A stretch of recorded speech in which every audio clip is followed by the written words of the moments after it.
We have made it to the Final Four in the NFL. We have our matchups. The scene has been set for the AFC and NFC championship games. We are officially on the final stop to the Super Bowl, and we are here to break it all down on the Sports Cubicle. I'm your host, Mike Mercado. Thank you so much for making us a part of your day. And Championship Sunday kicks off with the number 3 seed Kansas City Chiefs at the number 1 seed Baltimore Ravens in Baltimore. The first time the Baltimore Ravens will be hosting an AFC championship game. The game will kick off Sunday, January 28th at 3 p.m. Eastern, 2 p.m. Central here in Chicago on CBS. So it's the matchup I think a lot of us saw coming. I think there were a few people that were surprised that Kansas City got past Buffalo and that Baltimore got past Houston so easily. But I thought this was the AFC matchup. This is the AFC matchup I predicted. I think this is a testament to the best team in the AFC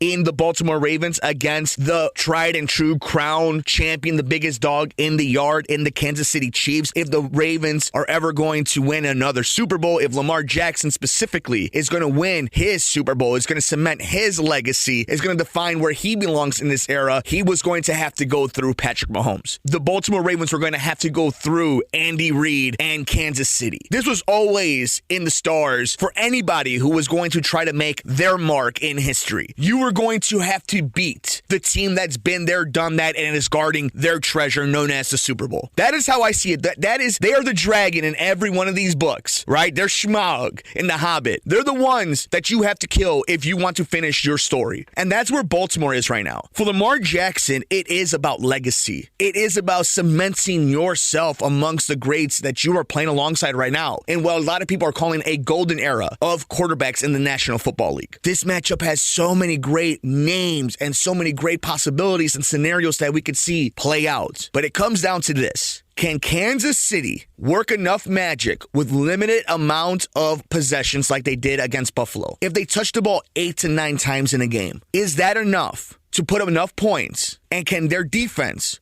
hold Lamar Jackson and the Baltimore Ravens? We saw Houston do a pretty good job in the first half of that game against Baltimore. And as soon as that second half started, they figured it out, and the Ravens went on a tear. I think Baltimore has as great of a chance as anybody to beat Kansas City. They have a lot of what it takes to beat the Chiefs. And every bit of my analytical brain, every bit of my eyes are telling me to pick the Baltimore Ravens. But until somebody beats Patrick Mahomes, I'm going with the Kansas City Chiefs. This is a team that's not rattled by anything. This is a team that has seen every scenario, has been up, has been down, has won at home, and has now won on the road. They have beaten every big-name quarterback. They have beaten every team that was on the rise. They have beaten every team that has been crowned the Chiefs killers. And they have survived, persevered, and moved on. I think Baltimore's going to have a good showing. I think Lamar has a great chance of balling out. But I think if you are going with 2 minutes left in the game, Baltimore has the lead, Kansas City gets the ball, and a touchdown wins the game,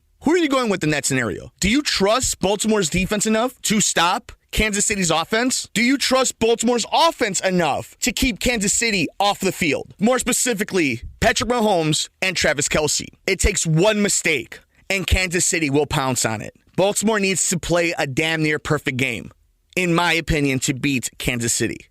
And I think there's a great chance Baltimore wins this game. And I don't think it's crazy to pick them, to outright say they're going to win this game pretty easily. But officially, I am going with the Kansas City Chiefs to win the AFC Championship, beating the Baltimore Ravens.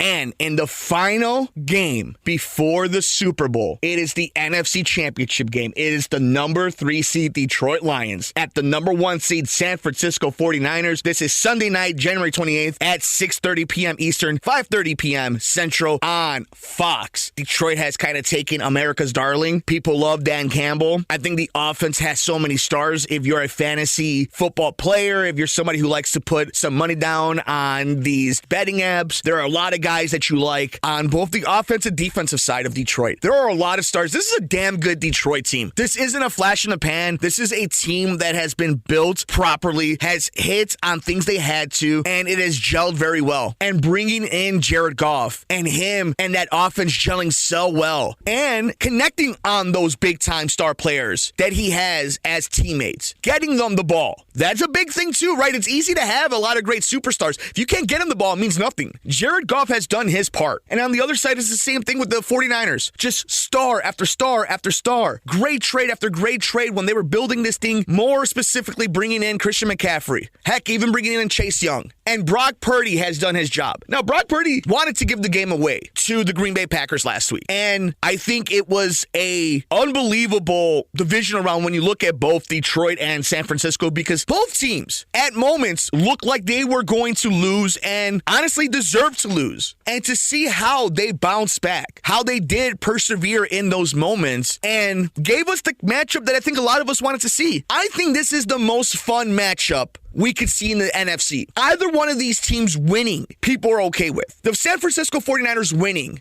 is chalk. Everybody picked it, but they're not offensive for, I think, fandom, unless you're a Raiders fan or a fan of an NFC West team. For everybody else, they're just better than everybody. They run offense better. They got better receivers than you. They have a better running back than you. And Mr. Irrelevant is their quarterback, and they're still beating you down.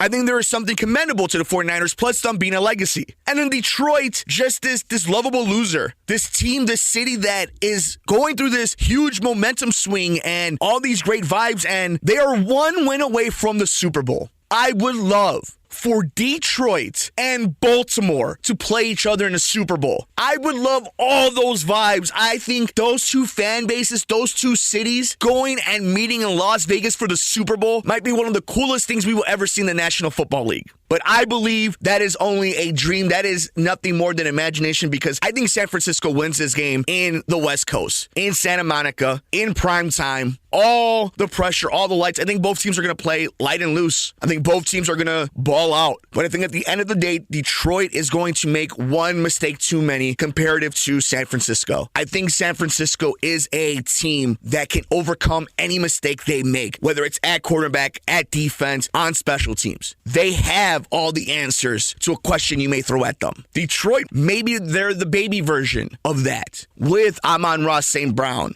and Jahmyr Gibbs and that defense. They are always a play away from being right back in it. But you talk about seeing it to believe it. I would love nothing more than Detroit to prove me wrong. But I am going with the San Francisco 49ers, which means for the Super Bowl in Las Vegas, I have representing the AFC, the number 3 seed, Kansas City Chiefs, against the NFC champion, number 1 seed, San Francisco 49ers. And I think that in its own right, that on paper, that just saying out to the universe is a great Super Bowl. That is an amazing, fun watch. That is hype. That is momentum, legacies. That is everything that we are looking for. But if we get any combination of these 4 teams, it's fun. And if we do get that dream scenario of Detroit versus Baltimore, I think that's just as exciting as what I predict is going to happen between Kansas City and San Francisco. But I am A-okay with a 49ers versus Baltimore Super Bowl, a Chiefs versus Lions Super Bowl. Even looking at these coaching matchups, we're so focused on the players, and rightfully so. But think about what we see in the AFC, whether it's John Harbaugh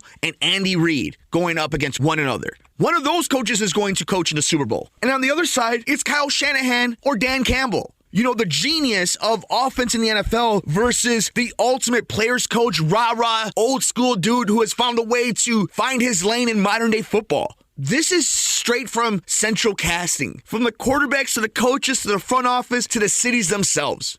There is so much sports goodness for fandom in these AFC and NFC championship matchups. Whether you're a diehard NFL fan, whether you're a casual viewer, or you're only going to watch for Usher, Reba McEntire, and Post Malone. And if the Chiefs are in there, Taylor Swift. We are in for a great game no matter who is representing the AFC or NFC. But officially, I'm going with the Kansas City Chiefs taking on the San Francisco 49ers.